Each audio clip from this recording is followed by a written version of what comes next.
win 4-1 over Houston. What is your takeaway from the way your team is playing? Well, I'm really proud of our whole team, beginning with our captains, but, really top to bottom on our whole roster's commitment to the defensive end. We played against the hottest player in the bubble in Dame Lillard in the first round.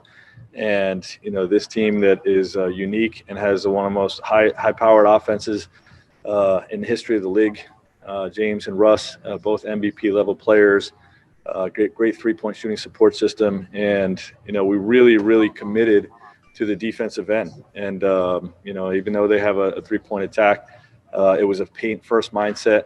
Our verticality and rim protection was just special tonight. The commitment was there.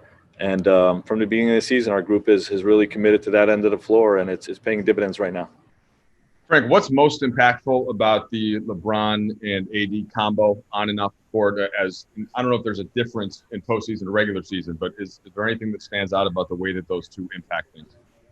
Well, the fact that they're so cohesive on and off the court really impacts our group's togetherness and our chemistry, and it filters down to the rest of the guys. And then obviously both of them have dominant abilities on both sides of the floor. They're both willing passers. So, they fit what we're trying to build here in terms of being a first team offensively and one that's athletic and gifted and talented and committed on the defensive end. So, all those things are leading us to success thus far, and looking forward to seeing how far we can take it. Hey, Frank, it's Dave. It's pretty obvious that the level of play you guys have been at these last two rounds is different from what we saw in the seeding round. How can you explain the improvement and the growth you've shown, in these first two rounds of the playoffs compared to when you first got down? Well, it just takes a little time to gel. We had 4 months off, and obviously, the guys had to get their legs back under them, rhythm and timing, all those types of things. And then obviously when, we played the first 2 games or 3 games, we clinched the 1 seed. We began, getting a lot of guys, a lot of work. So, there was a little bit of unfamiliarity, just trying to work guys in and whatnot. But, the confidence that I've had in this group has been strong all the way through. And, I'm excited about what we can accomplish going forward, not just what we've accomplished thus far. Hey, Frank, obviously the playoffs are such a different animal. I'm wondering what you've learned about this team through these first 2 rounds and the way they've responded to going down 0-1 in each round. Yeah, well, they've got a great ability to figure things out. That's the number one thing for me. And, both within a game, as opposing coaches and teams are putting adjustments in place.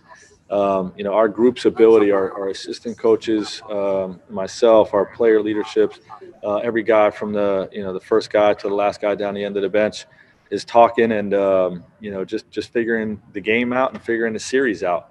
And we've had really productive film sessions just to tweak the plan or strengthen the plan each time we play a game in these playoffs. And, we continue to get better as the series goes along. Hopefully that will continue. Hey, Frank, it's Tanya. Hi, Tanya. I was wondering, when the Lakers are back in the conference finals, it's a big deal because it's been 10 years and this is an organization that was accustomed to being there. Do you want your players thinking about the pressure there is with that, the pressure that comes with trying to get the Lakers back to something that their fans and the organization expects to be doing?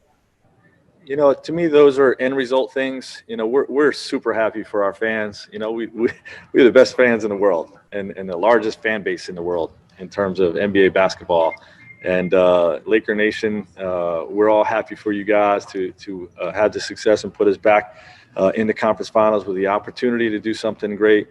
And but for us, our focus really remains on the task at hand and staying in the moment. And we're not thinking about pressure or what we have to win for who and all those types of things.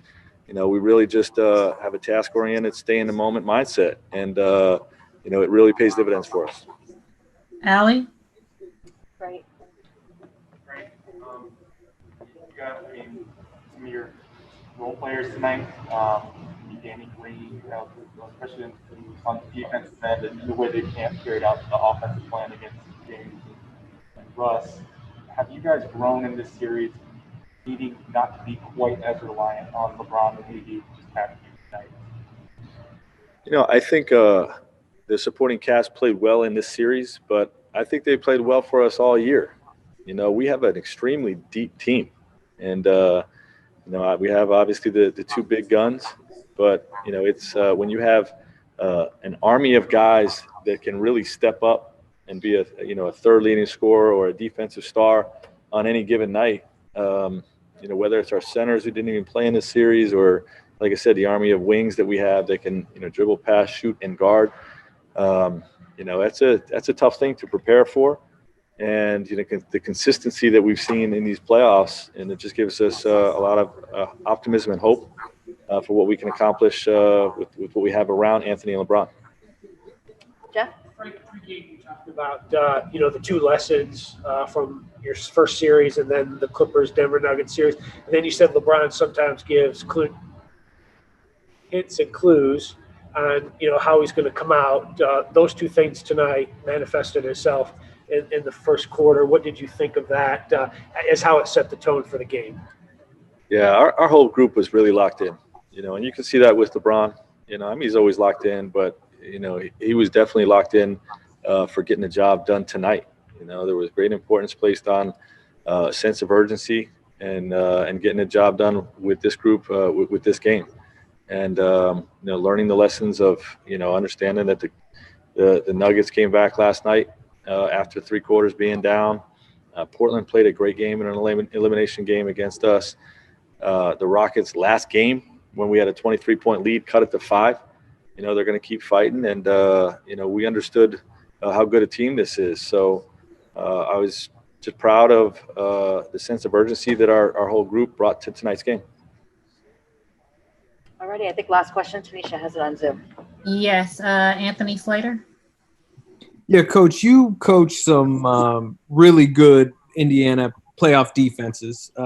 Number one, would you say this Lakers team, is it the best defense you've ever coached? And also, could you maybe compare and contrast what it was like trying to craft an elite playoff defense back then compared to now and how much it's changed?